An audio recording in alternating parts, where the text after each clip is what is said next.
sudah berkenan untuk menjadi penyaji pidato gitu. Kami kemarin pas wishlistnya Mas Galin nomor 1 deg-degan gitu, sebenarnya mau apa enggak gitu beliau gitu. Tapi Mas Galin sendiri mungkin boleh bercerita sedikit, mungkin ada nggak sih pengalaman gitu melihat memantau gitu misalnya pergerakan atau jejaknya pidato kebudayaan dari tahun ke tahun itu, Mas Galin ngelihatnya seperti apa sih si acara pidato kebudayaannya di KJ gitu, enggak Mas? Ya, kalau membaca jejak dari pidato budaya ya, itu kan sebenarnya kalimatnya itu kuat tapi juga penuh kritik ya, kuat dan menggugat. Jadi kalau garis besarin ya dalam beberapa puluh tahun itu kalimatnya kan hadap, itu pasti ada, pengkhianatan intelektual itu pasti ada, dan kemudian yang disebut harusnya bicara pada alam semesta, budaya santun gitu-gitu, dan kemudian politik yang tidak mampu bicara gitu jadinya. Jadi ada suatu deretan kata-kata yang sebetulnya memang pada akhirnya menuntut suatu kerja pemerintahan yang seperti judul saya ini, balas budi. Karena kalau Anda lihat deretannya itu kan jelas banget mereka ngomong dengan tokoh-tokoh yang sangat kita kagumi ya, Pak Ma'arif, kemudian ada Roy Gerung, kemudian ada Seno Gumira, kemudian ada tokoh-tokoh yang lain begitu banyak, dan kalimatnya seperti itu. Jadi kalau dikatakan tuh adalah sebuah politik yang gagap kan gitu, politik yang tidak santun, itu kalau dikatakan di deretannya nih. Kemudian politik yang tidak bicara dengan alam semesta, ya kan. Kemudian ada politik kayak pengkhianatan intelektual gitu. Itu deretan dari para pembicara sebelum saya. Oleh karena itu menurut saya, kemudian saya berpikir kan, saya mengambil tema apa? Karena seluruh pembicara itu sudah bicara hal dasar yang harus dimiliki oleh sebuah pemerintahan atau sebuah negara gitu. Pada akhirnya saya membuat judul balas budi untuk rakyat, karena pemerintahan sebelumnya Jokowi itu balas budinya hanya untuk dukungan dari ekonomi dan dari politik, dan sesungguhnya tidak mampu membalas budi pada rakyat. Dukungan ekonomi dan politik sebetulnya itu wajar saja, tetapi ternyata tidak menjadi strategi budaya untuk menjadi balas budi untuk rakyat. Itu dilemanya setengah mati. Akibatnya apa yang terjadi? Ekonomi dan politik sebagai panglima ini, karena tidak ada strategi budaya untuk dikembalikan pada rakyat, tetapi dikembalikan pada ekonomi oligarki dan politik oligarki, maka terjadilah kualitas SDM Indonesia yang sangat rendah di ASEAN, karena terjadi hanya ekonomi dan politik sebagai panglima untuk dirinya sendiri tanpa strategi budaya. Kebudayaan adalah cara berpikir, bertindak, bereaksi untuk manusia lebih manusia lagi. Harusnya strategi ekonomi dan politik itu dikembalikan pada nilai-nilai kebudayaan.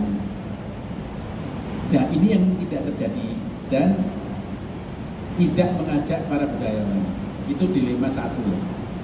Sehingga yang terjadi, kalau saya guyon sekarang ada perayaan patah hati ya. Perayaan patah hati itu pada kondisi penyelenggaraan negara. Jadi kalau rakyat kita itu melakukan meme-meme ya, dan joget perayaan patah hati, itu betul-betul katarsis dari perayaan hati pada penyelenggaraan negara. Karena tidak memakai strategi budaya sebagai landasan filosofisnya gitu. Itu yang pertama. Yang kedua adalah, maka era pemerintahan Prabowo sekarang adalah perayaan kegalauan. Kalau sudah patah hati kan pasti kegalauan. Kegalauan bisa memenuhi harapan nggak sih gitu. Dan karena ini perayaan kegalauan, maka mereka bisa menjawab ya dengan memberikan balas budi pada rakyat gitu. Nah, nanti dalam pidato budaya akan saya uraikan itu strategi budaya itu, cara-cara kerja lewat manajemen pemerintahan, perlindungan hukum dan kebijakan, agar dalam kehidupan bernegara ini mampu menjamin anak-anak tumbuh berkualitas. Sekarang pertanyaan dasar pada Anda, IQ Indonesia termasuk terendah di ASEAN. Produktivitas termasuk rendah. Tingkat kelaparan nomor 3. Membaca dan berhitung termasuk kalah sama Thailand, Vietnam, dan sebagainya. Tingkat baca di handphone itu 3% cuma. Baca buku ya, bukan baca meme. Kemudian apa yang disebut dengan utang kita seberapa banyak kan gitu, korupsi seberapa banyak. Kemudian tingkat inovasi juga rendah. Pertanyaannya, apakah pemerintahan dulu dengan hanya strategi ekonomi dan politik lalu berhasil?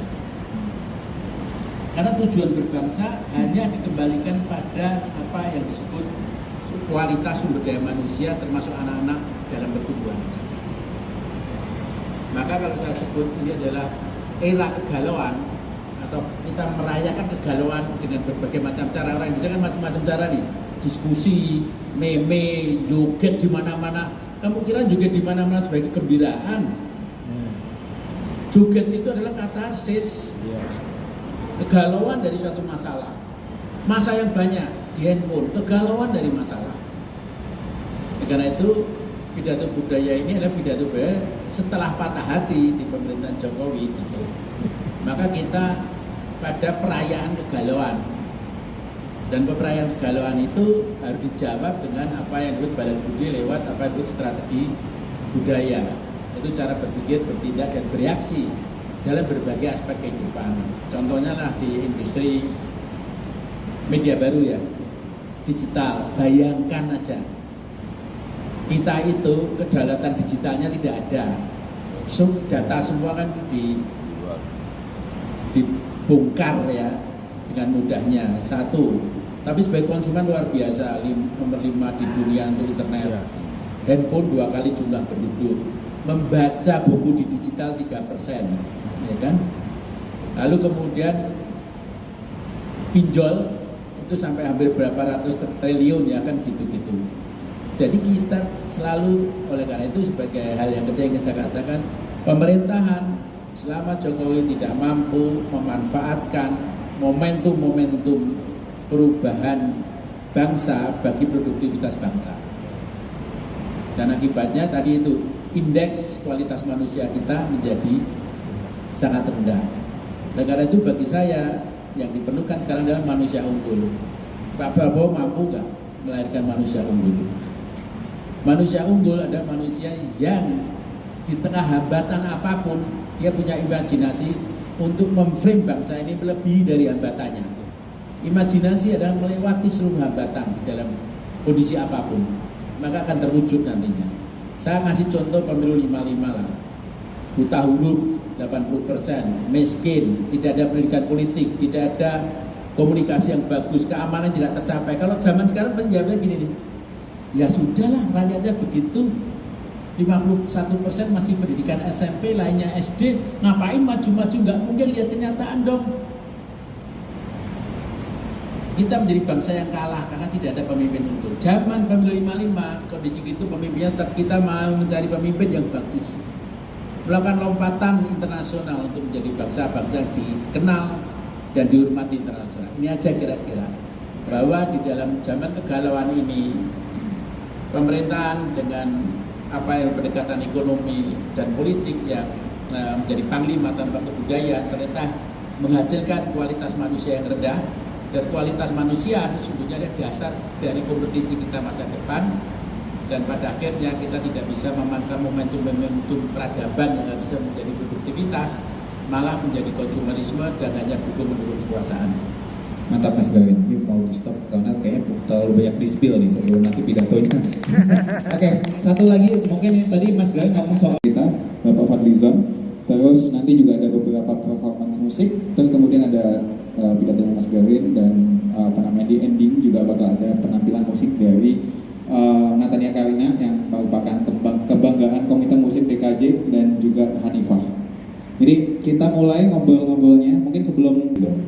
Dan kenapa kita juga selalu antisipasi, kita mempersiapkan cukup panjang gitu untuk pidato kebudayaan, karena memang ini salah satu hal yang juga banyak kemudian dari tahun ke tahun selalu yang jadi acuan ketika apa yang dibicarakan di pidato kebudayaan selalu jadi obrolan, bahkan tak jarang juga jadi salah satu landasan pemikiran atau arahan kebijakan penentu yang nanti kemudian berkembang di tahun-tahun ke depan gitu, karena memang pidato kebudayaan secara positioning dibikin seperti itu dan makanya kita punya hashtag itu suara jernih dari Cikini. Kalau pengen juga gaungnya semakin besar tentang pidato kebudayaan dan positioning tentang Dewan Kesenian Jakarta, karena memang tahun ini akhirnya ada Kementerian Kebudayaan gitu Mas Bambang. Kalau dari Mas Bambang sendiri ekspektasinya seperti apa sih dengan adanya kementerian baru ini? Kementerian baru. Harapan sebagai ketua DKI. Iya, terima kasih Hilmi dan media yang berkenan hadir sore hari ini. Saya tentu terima kasih sama Mas Nyari yang berkenan untuk menjadi penyaji di tahun ini, Mbak Sadia. Dan kebetulan di seminggu terakhir saya dihubungi sama bapaknya Antea dan kita baru tahu, oh ternyata oke juga suaranya dan lumayan juga buat jadi penanda kita ya. Ya saudara-saudara, saya kira terkait dengan Kementerian Kebudayaan ini sebetulnya lagi-lagi berjalan dengan apa yang kita paling tidak Dewan Kesenian ya harapkan dan membayangkan dari proses kemajuan kebudayaan kita. Di dalam 7 tahun terakhir ini kan saya selalu menyebutnya gitu, kalau ini saya ya, cuma menyebutnya kan tiba-tiba negara baru melakukan taubatan nasuha gitu ya di 2017 dengan lahirnya Undang-Undang Kemajuan Kebudayaan. Ya artinya kan sebelumnya begitu nggak jelas bagaimana sebetulnya pengelolaan dia langsung pada konteks produk-produk kebudayaan yang dimiliki oleh Indonesia yang boleh bisa diklaim sebagai yang terbesar sebetulnya di dunia produk-produk kebudayaannya. Tapi ternyata kemudian negara baru melakukan perhatiannya lebih gitu ya ketika ya 2017 itu undang-undang kebudayaan. Tapi saya kira kan 7 tahun ini baru mulai. Jadi baru mulai bagaimana implementasinya. Jadi kalau dilihat dari perjalanannya memang undang-undang itu baru sebatas di wilayah pusat. Jadi baru seperti ingin berbenah awal gitu ya. Bagaimana kemudian turun PP pokok pikiran daerah gitu untuk melakukan inventarisasi seluruh provinsi, kabupaten, kemudian baru ada PP strategi kebudayaan, bagaimana PP itu PPKD itu menjadi bahan untuk setiap daerah menawarkan strategi kebudayaan yang kemudian menjadi strategi kebudayaan nasional, kemudian juga ada apa disebut itu rancangan induk ya, induk kemajuan kebudayaan, dan apalagi satu lagi. Jadi baru sebatas itu ya. Baru sebatas bagaimana kita diminta untuk segera menginventarisir potensi kita. Tapi di balik itu masih banyak sekali yang belum dilakukan untuk sampai istilah kawan kita itu Pak Sony Suparsono itu belum mampu melakukan pembumian, pendaratan, bagaimana didaratkan segera ke undang-undang. Karena memang dibutuhkan PP-PP yang lain. Jadi sebanyak 15 PP itu keputusan pemerintah atau keputusan presiden itu belum dilakukan. Jadi maka kenapa belum sampai menyentuh seluruh aspek di seluruh wilayah apalagi konon 28 dari 100% PPKD itu baru 80% yang terdata, dan dari 80% itu ternyata baru 20-30% yang benar-benar terverifikasi gitu ya. Nah, jadi artinya ini masih banyak banget PR-nya. Artinya juga waktu itu Dirjen Kebudayaan tidak memiliki kemampuan untuk melakukan koordinasi dengan kementerian yang lain, karena mau tidak mau ngomongin kebudayaan itu harus berkoordinasi dengan 17-19 kementerian. Dan sekarang ketika Kementerian Kebudayaan itu lahir, ya tentu satu sisi mengembirakan kalau memang itu dilihatnya spiritnya sebagai kelanjutan, estafet ya, spirit artinya melanjutkan kerja-kerja yang memang baru dimulai dan saya kira kalau itu dilihatnya sama, itu satu halaman, saya kira nanti akan bisa segera itu bagaimana Menteri Kebudayaan harus melakukan konsolidasi, koordinasi dengan kementerian lain, dan bahkan juga untuk mensegerakan bagaimana PP-PP dari undang-undang itu lahir. Tapi kalau tidak, nah saya kira kita mesti segera juga bersiap. Gitu, bagaimana mungkin ada tawaran dari Menteri Fadlizon ini untuk apa? Ya, dia menawarkan gagasan omnibus law gitu ya. Saya nggak tahu apa karena latar belakangnya lebih banyak bekerja di parlemen, gitu ya. Jadi dia melihat undang-undang yang ada, nanti mungkin Mas Garin bisa juga komentar itu. Mungkin maunya kan undang-undang perfilman, hak cipta dan seterusnya itu bisa disatukan. Tapi saya nggak tahu bagaimana menyatukan antara undang-undang itu. Gitu. Kalau memang gagasannya di sana ya, gagasan awalnya. Tapi kalau sebetulnya dia berangkat dari PP, saya membayangkan PP itu bisa jadi apa istilahnya, penyambung gitu, dari apa ya, kalau keran itu selang gitu ya, pipa ya, pipa itu bisa kalau dia terurai gitu ya. Sepertinya saya membayangkan pipa itu bisa menjadi penghubung gitu dari uraian undang-undang lainnya gitu. Artinya supaya juga tidak terlalu banyak waktu untuk ya membuat dulu undang-undang yang terintegrasi, akhirnya saya kira nanti akan habis waktu gitu loh. Dari saya itu dulu, terima kasih. Ini sebenarnya bertolak dari percakapan teman-teman di Dewan Kesenian. Jadi melihat 1 tahun terakhir ini, ya bagaimana politik nasional kita itu benar-benar diselimuti, dihantui bahkan gitu ya oleh ketidakadilan, oleh kebijakan yang kok tiba-tiba kok bisa diselang-selang begitu ya, tiba-tiba kok bisa di-closing, tiba-tiba bisa dibuyarkan begitu saja gitu ya, oleh tentunya simpulan teman-teman, oleh kepentingan tertentu, dengan oligarki dan seterusnya.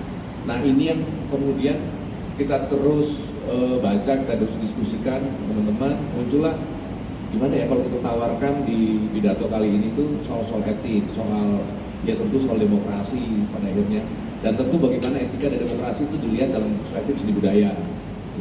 Nah terus kemudian barulah kita membaca sejumlah tokoh gitu ya, nah yang lumayan, bukan lumayan ya, yang sering dalam belakangan itu yang melontarkan gagasan, ide, terus juga katakanlah kritik gitu loh terhadap rezim kemarin gitu ya. Dan ternyata kita melihat sosok dari Nugroho gitu ya ada di posisi itu. Sekaligus juga kemudian dalam kepentingan Dewan Kesenian Jakarta, di dalam proses melakukan reposisinya kita butuh memang ya suara yang besar gitu ya, sosok yang bisa kemudian melihat bukan hanya keluasan persoalan tapi juga bisa juga mendudukan menjadi suara juga dari Dewan Kesenian, dan juga secara keorganisasian juga bisa sama-sama membantu mendudukan gitu loh posisi strategisnya. Saya kira itu. Oke, terima kasih Mas Bambang. Sekarang kita move on ke Kak Sadiah ya. Sadiah tadi juga bahwa seni kebudayaan itu adalah sebenarnya jaminan kehidupan berbangsa dan berbudaya gitu. Kalau kita sebenarnya yang aku penasaran itu hari ini dari Kak Sadiah gitu sebagai juga stand up comedian gitu yang juga banyak menyentil seni menyentil sosok-sosok di atas sana dengan medium humor gitu. Yang humor juga sebenarnya bentuk kesenian juga gitu. Mungkin bisa nggak sih diceritain gitu gimana sebenarnya so far kalau dari pengalaman Mbak Sadiah sebagai menggunakan seni dalam metode advokasi, metode juga untuk menunjukkan demokrasi dalam kehidupan berbangsa dan bernegara. Monggo. Terima kasih banyak atas kesempatannya kawan-kawan sekalian. Perkenalkan, saya Sadia Ma'ruf. Pada malam hari ini turut merayakan pidato kebudayaan Suara Jernih dari Cikini 2024, balas budi untuk rakyat sebagai pembawa acara. Sebenarnya pembawa acara, tapi kebetulan karena sebagai komedian juga berbagi sedikit perspektif. Tadi saat Mas Garin duduk di panggung ya, pura-puranya panggung gitu, Mas Garin bilang, nanti kamu di tengah, kamu yang bicara gitu. Wah, saya nggak enak sekali. Saya nggak enak dan malu sekali. Sebenarnya mau pindah, Mas Garin. Sebenarnya langsung mau pindah, cuman semua orang kan rebutan kursi ya. Saya sudah dapat kursi ya, jangan ditinggal gitu. Jadi saya nggak jadi berdiri. Iya, kawan-kawan sekalian, Ibu dan Bapak, sepanjang saya bergiat bertekun sebagai komika, sebagai stand up comedian, saya melihat bahwa humor komedi itu memiliki beberapa fungsi sosial. Salah satunya adalah peredam ketegangan. ketika ada keresahan di tingkat masyarakat. Tetapi tidak hanya itu, ia juga adalah pemersatu.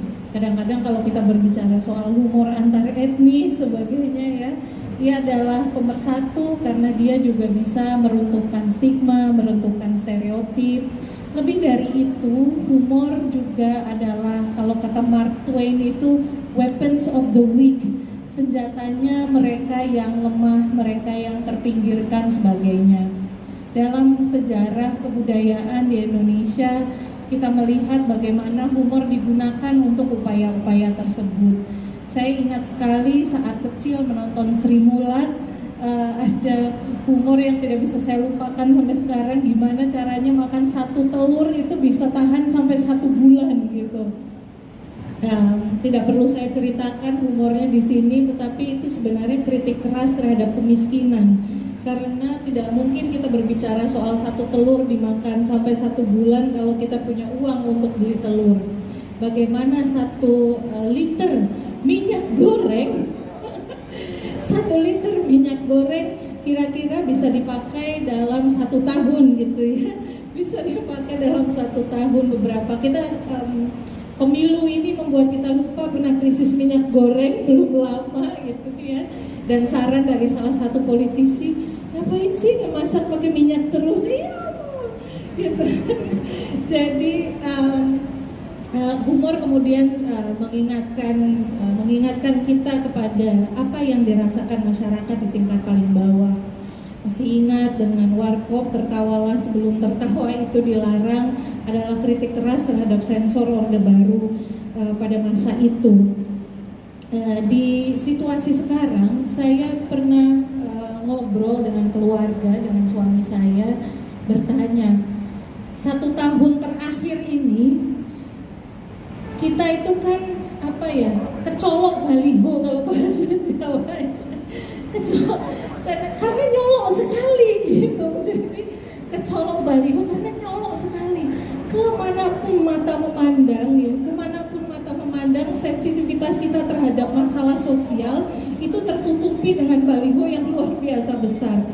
Saya ngobrol dan saya tanya sama suami saya, Pak Su, saya sekarang Pak Su, itu kalau terus gak jadi terpilih apa nggak malu gitu, sudah pasang foto segitu besarnya. Saya menemukan bahasa untuk menjawab pertanyaan tersebut dalam salah satu karya Mas Garin yang terbaru, Badrun dan Laundry, di mana ada adegan baliho yang upside down gitu ya. Jadi tokoh politiknya itu kepalanya di bawah, badannya di atas, tertulis jungkir balik untuk rakyat gitu. Jungkir balik untuk rakyat, balihonya beneran dibalik. Humor kemudian menyediakan bahasa ketika masyarakat di tingkat paling bawah yang adalah kita semua ya. Memangnya kita tingkat yang mana gitu. Tingkat paling bawah yang adalah kita semua, untuk menalar. Setelah mampu menalar, kemudian mengkritik.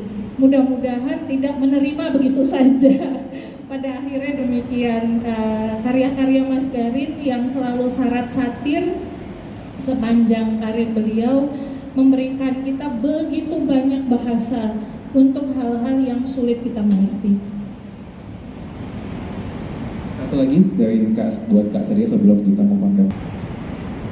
Baik. Salah satu buku Mas Garin yang tentu saja kawan-kawan sudah tahu dan saya yakin sudah membaca, sudah mengakses semuanya, Negara Melodrama, yang juga nanti akan dibahas oleh Mas Garin, gagasan dari Clifford Geertz, Negara Teater, nanti bisa didengarkan sendiri pidatonya. Jangan lupa untuk tetap hadir meskipun hujan rahmah. Kenapa saya bicara kamera Anda ya Pak ya? Iya, tentang bagaimana kalau secara singkat ya, negara merupakan atau negara diorganisir sebagai pertunjukan gitu untuk tontonan dan didramatisasi bagi kepentingan kelas berkuasa. Bagaimana nanti bisa didengarkan di pidato Mas Garin secara umum. Kalau karya-karya Mas Garin bagi saya kemudian membuat kita semua yang pertama jadi memiliki bahasa untuk menalar apa yang terjadi, yang kedua harusnya sih merasa terganggu gitu, harusnya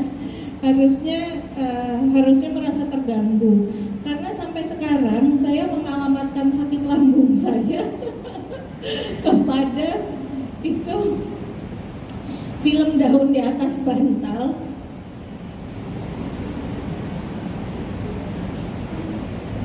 Tuh kan Pak, gitu deh. Jadi ini darah kancil.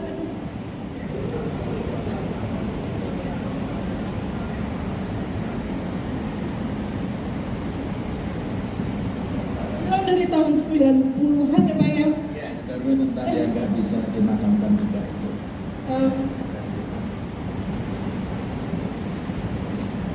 Maaf PMS.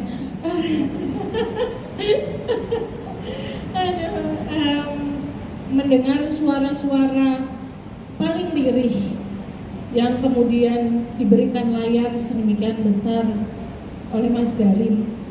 Semoga malam ini kita juga terganggu dan kemudian tergerak.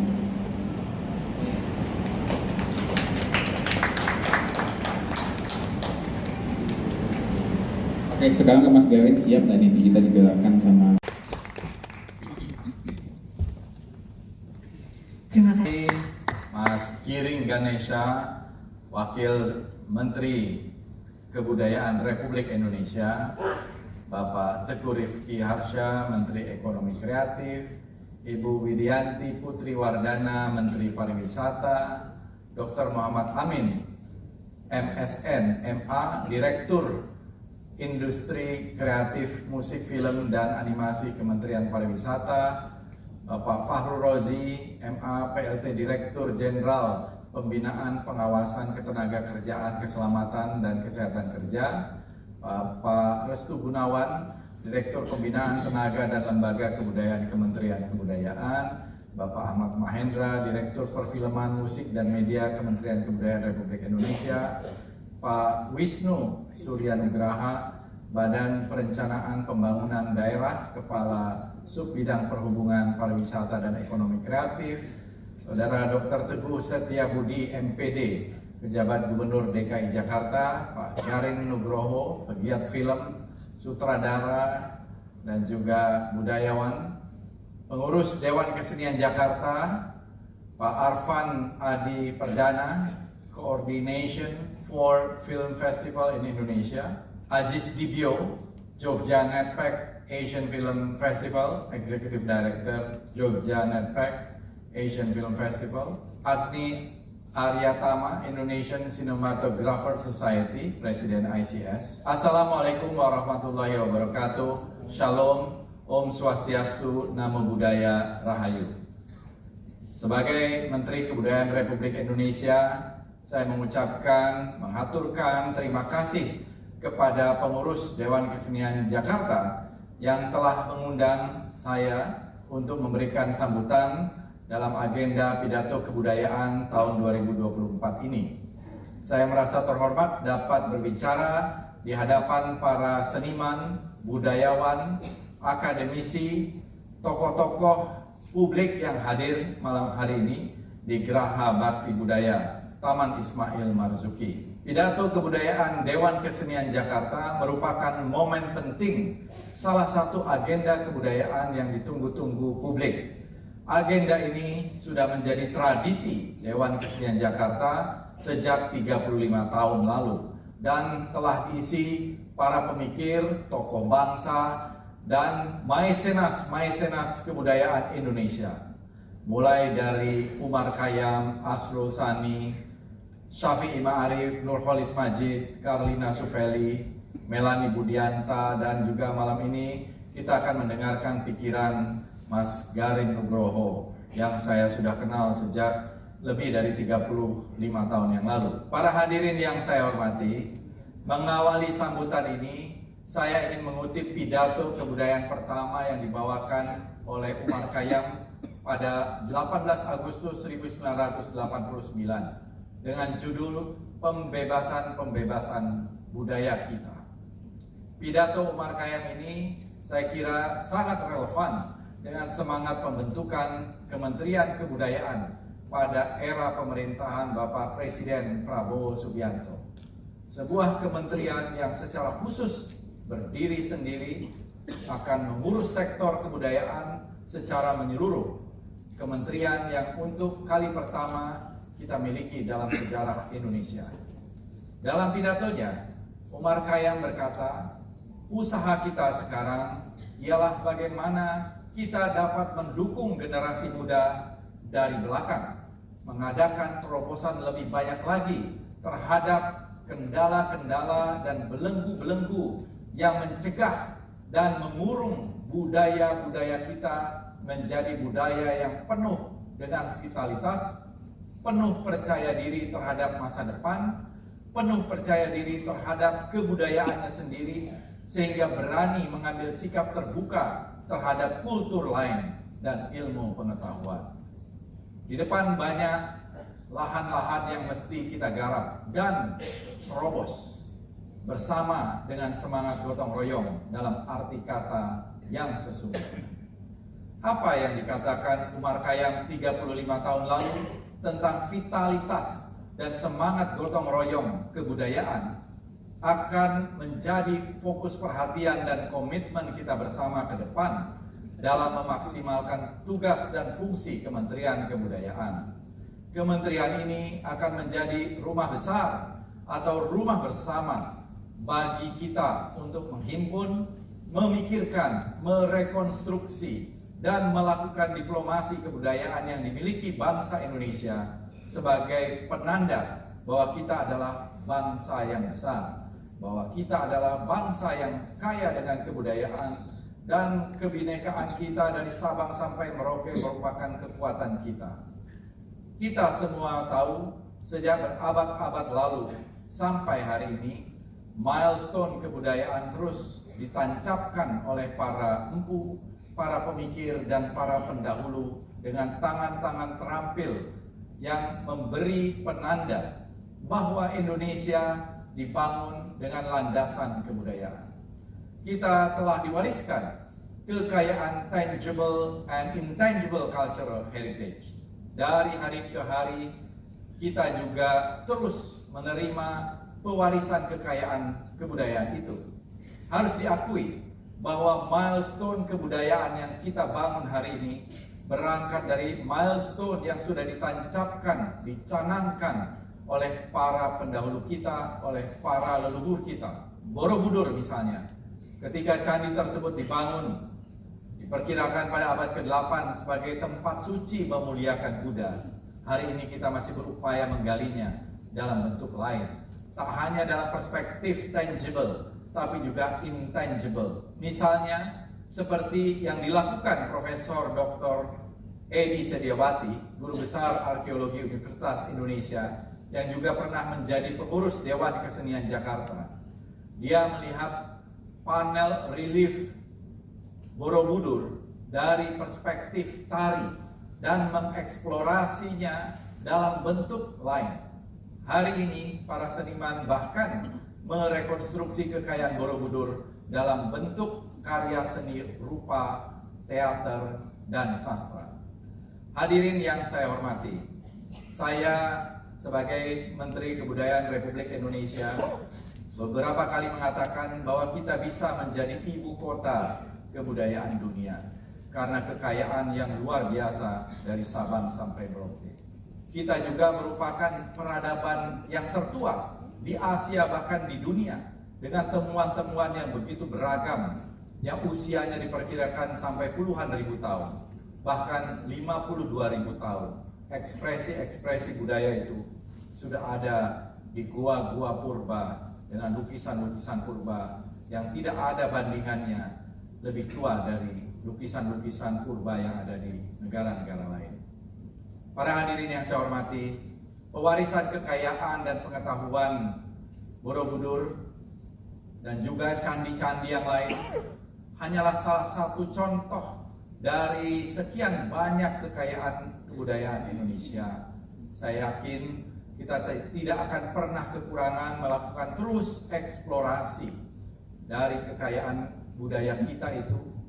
Dan seperti kata Umar Khayyam dalam pidato kebudayaannya tadi, kita harus terus melakukan terobosan lebih banyak lagi dengan vitalitas dan semangat gotong royong, karena masih banyak yang harus kita garap bersama-sama. Semangat ini juga yang ingin saya bawa dalam Kementerian Kebudayaan yang baru terbentuk. Saya berharap vitalitas dan semangat ini akan menjadi pintu masuk bagi ekosistem kebudayaan kita terus bergerak, melakukan eksplorasi dan kerja-kerja kreatif bersama-sama untuk menunjukkan pada bangsa sendiri dan dunia bahwa kita memiliki kekayaan yang tak lagi pernah habis untuk terus kita gali dan menjadi bagian identitas kita. Saya kira apa yang disampaikan Umar Khayyam 35 tahun lalu akan beririsan juga dengan apa yang akan disampaikan Mas Garin Nugroho dalam pidatonya pada malam hari ini. Selaku Menteri Kebudayaan, saya berkomitmen untuk terus melakukan langkah-langkah terbaik, melanjutkan kerja-kerja kebudayaan yang sudah diupayakan sebelumnya, baik dari penguatan regulasi, kebijakan, tata kelola, termasuk transfer pengetahuan. Saya berharap langkah-langkah yang akan dilakukan Kementerian Kebudayaan ke depan akan dapat membentuk ekosistem kebudayaan yang menyentuh semua pihak, no one left behind. Dan hal ini juga membutuhkan dukungan dari kita bersama. Akhir kata, selamat saya ucapkan untuk agenda pidato kebudayaan Dewan Kesenian Jakarta. Semoga suara jernih dari Cikini malam ini akan terdengar sampai jauh. Saya tutup sambutan ini dengan puisi yang pernah dibacakan Kiai Haji Zawawi Imron pada penutup pidato kebudayaan tahun 2007. Kita lahir di Indonesia, minum air Indonesia menjadi darah kita. Kita makan beras, sagu, dan buah-buahan Indonesia menjadi daging kita. Kita mereguk udara Indonesia menjadi nafas kita. Kita bersujud di atas bumi Indonesia. Bumi Indonesia adalah sajadah kita. Nanti bila tiba saatnya mati, kita akan dikubur dalam pelukan bumi Indonesia. Daging kita yang meleleh akan bersatu dengan bumi Indonesia. Tak ada alasan untuk tidak mencintai tanah air. Tak ada alasan untuk tidak menyantuni bangsa. Wassalamualaikum warahmatullahi wabarakatuh. Shalom.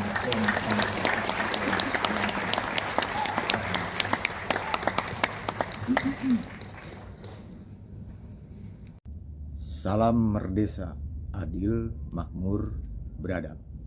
Saya Sudadang Merdesa sebagai pelukis sekaligus imam besar Khilafah Pancasila mengucapkan selamat atas dibentuknya Kementerian Kebudayaan yang dijabat oleh Bung Fadli John sebagai Menteri Kebudayaan di Kabinet Merah Putih di bawah kepemimpinan Prabowo Subianto. Sebagaimana kita ketahui bersama, di era kolonial Hindia Belanda telah dilakukan Kongres Kebudayaan atau Kesenian hingga 4 kali. Di samping itu juga telah dilaksanakan apa yang dinamakan strategi kebudayaan, ya, melalui sistem pendidikan yang berpuluh tahun kemudian menjadi inspirasi bagi negara Amerika Serikat untuk dijadikan strategi kebudayaan di mana dalam rangka persaingan atau percaturan dunia global. Hal itu, strategi kebudayaan oleh Amerika sebagai entitas pertahanan dan keamanan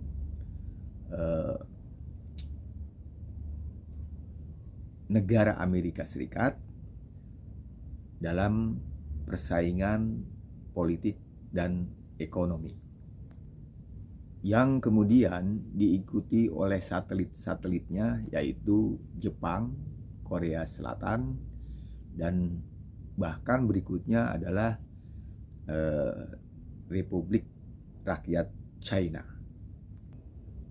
Oleh karena itu, saya berharap di pemerintahan Prabowo Subianto kebudayaan menjadi payung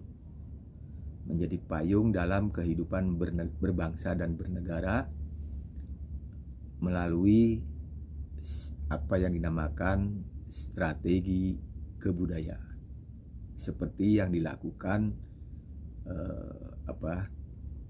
oleh pemerintah Hindia Belanda.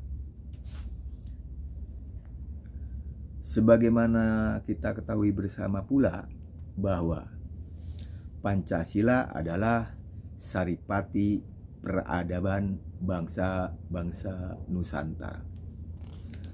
Kedepan, melalui analisa yang mendalam, persaingan global itu tidak ditentukan oleh perang, melainkan persaingan budaya, seperti yang pernah diutarakan oleh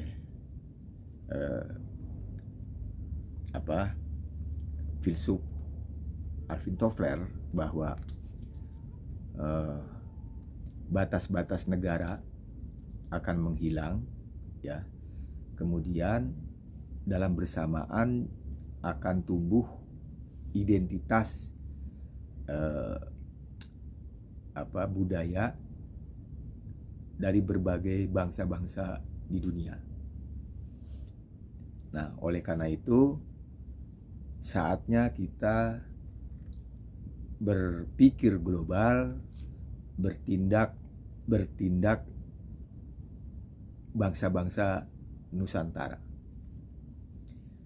Dan di sisi yang lain, bahwa yang tersisa di negeri ini adalah entitas kebudayaan. Karena secara politik dan ekonomi, Indonesia telah lemah dan dilemahkan oleh kekuatan asing. Sekali lagi, saya ucapkan selamat kepada Bung Fadlizon sebagai Menteri Kementerian Kebudayaan, dan semoga Indonesia selamat dari pertarungan global, pertarungan global yang serba tidak menentu, untuk menuju Indonesia yang merdeka, adil, makmur, beradab. Manusia tanpa cita-cita mati. Cita-cita tanpa kerja mimpi. Idaman yang menjadi kenyataan adalah kebahagiaan. Salam Merdesa Art Space. Adil, makmur, beradab. Merdesa, merdesa, merdesa.